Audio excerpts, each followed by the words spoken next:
আসসালামু আলাইকুম, সাথে আছে আমি আছি তারিফ খান। আজকের পাঠ্য বিষয় সসীম দ্বারা অনু 13-1 পর্ব 11। আজকের পর্বে আমরা শিখবো গুণোত্তর দ্বারার মধ্যে কোন পদ নির্ণয়ের সূত্র।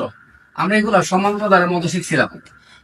দেখা যাচ্ছে কোন পদ কিভাবে করতে হয়, আর কোন পদের মধ্যে সবসময় এন এর মান বের হয়, এটা আমাদের মনে রাখতে হবে।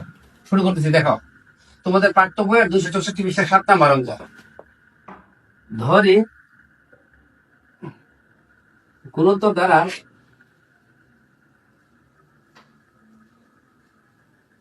প্রথম পদ এ সমান হাফ, গুণোত্তর দ্বারা প্রথম পদ এ সমান 128। গুণোত্তর দ্বারা সাধারণ অনুপাত আর সমান দ্বিতীয় পদ বাই প্রথম পদ। আমাদের দ্বিতীয় পদ হলো 64, প্রথম পদ 128। তাহলে কাটাকুটি করতে হবে। 64 একে 64, 64 দুগুণ 128, উত্তর হলো হাফ। তারপর আর এর মান জানলাম 128, সরি এর মান 128, আর এর মান হচ্ছে হাফ। এখন আমাদের বলছে কোন পদ অথবা কততম পদের মধ্যে এনতম পদের সূত্র বসবে। আমাদের এনতম পদের সূত্রটা হলো, আমরা জানি এনতম পদ সূত্র এর পাওয়ার এর মাইনাস 1, এর মান 128, আর এর মান হাফ, এন এর মান নাই -1। এনতম পদ সমান দিয়ে আমাদের এই যে হাফ লেখা থাকবে, এই হাফটা লিখে ফেলতে হইব। তারপরে বা দিয়া এর মান 128, আর এর মান হাফ, এন এর মান নাই, সমান হাফ। এখন এর সাথে আর গুণনের সম্পর্ক, এর সাথে সবসময় অপর পাশে হরের সাথে এ পাশে আর গুণনের সম্পর্ক। হাফ দ্বারা মানে 2 দ্বারা 128 গুণ করলে হবে 256, অথবা হাফ n - 1 সমান 128 গুণন 2, গুণ দিলে হবে 256। এখন হাফ বই n - 1, এই পাশে হাফ আছে, এই পাশে হাফ লিখতে হবে। এই পাশে 1/3 থাকলে এই পাশে 1/3 লিখতে হবে। এই পাশে 1/4 থাকলে এই পাশে 1/4 লিখতে হবে। এখন আমাদের এই পাশে হাফ আছে, তাই এই পাশে আমরা হাফ লিখবো। তারপরে তার উপর কত পাওয়ার দিলে 256 হইব, আমরা ক্যালকুলেটর নিয়ে বারবার চেক করবো 2 পাওয়ার দিলে হয় কিনা, 3 পাওয়ার দিলে হয় কিনা। এভাবে করতে করতে 8 পাওয়ার দিলে 256 হবে। তারপর আমাদের উভয় পাশে হাফ হাফ মিলে গেছে, হাফ হাফ বাদ দিয়ে দিলে হবে এদিকে হাফ এদিকে হাফ, উভয় পাশ থেকে বাদ দিয়ে দিলে হবে n - 1 সমান r, n - 1 n সমান 8 + 1, সুতরাং n সমান 9।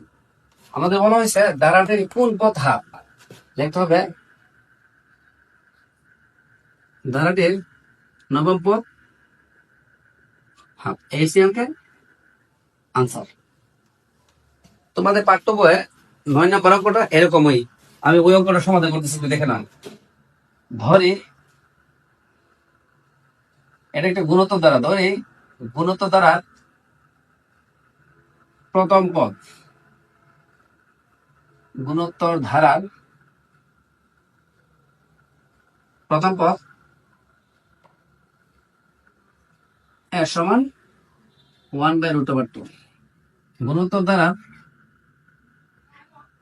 সাধারণ অনুপাত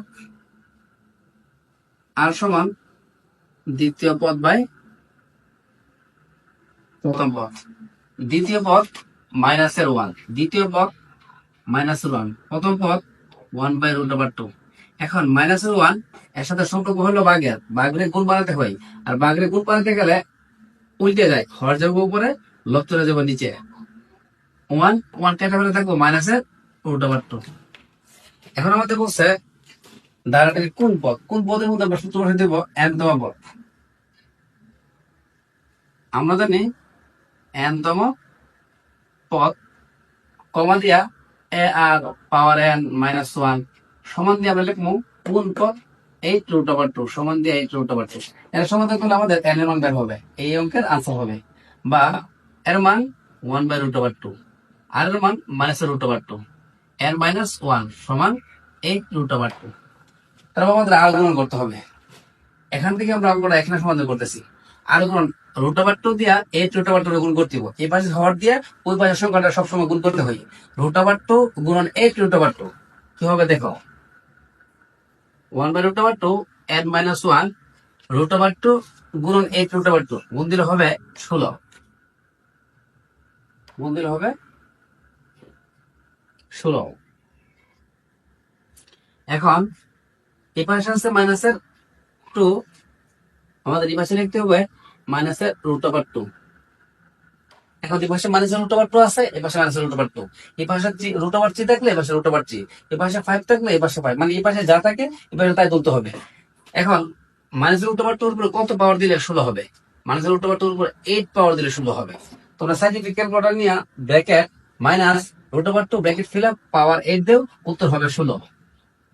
তারপরে মাইনাসের √2 উপর দিকে বাদ দিয়ে দিলে হয় n মাইনাস ওয়ান সমান 8, n সমান 8 প্লাস 1, সুতরাং n সমান 9। আমাদের বলছিল ধারাটির কোন পদ 8√2। আমরা লিখবো ধারাটির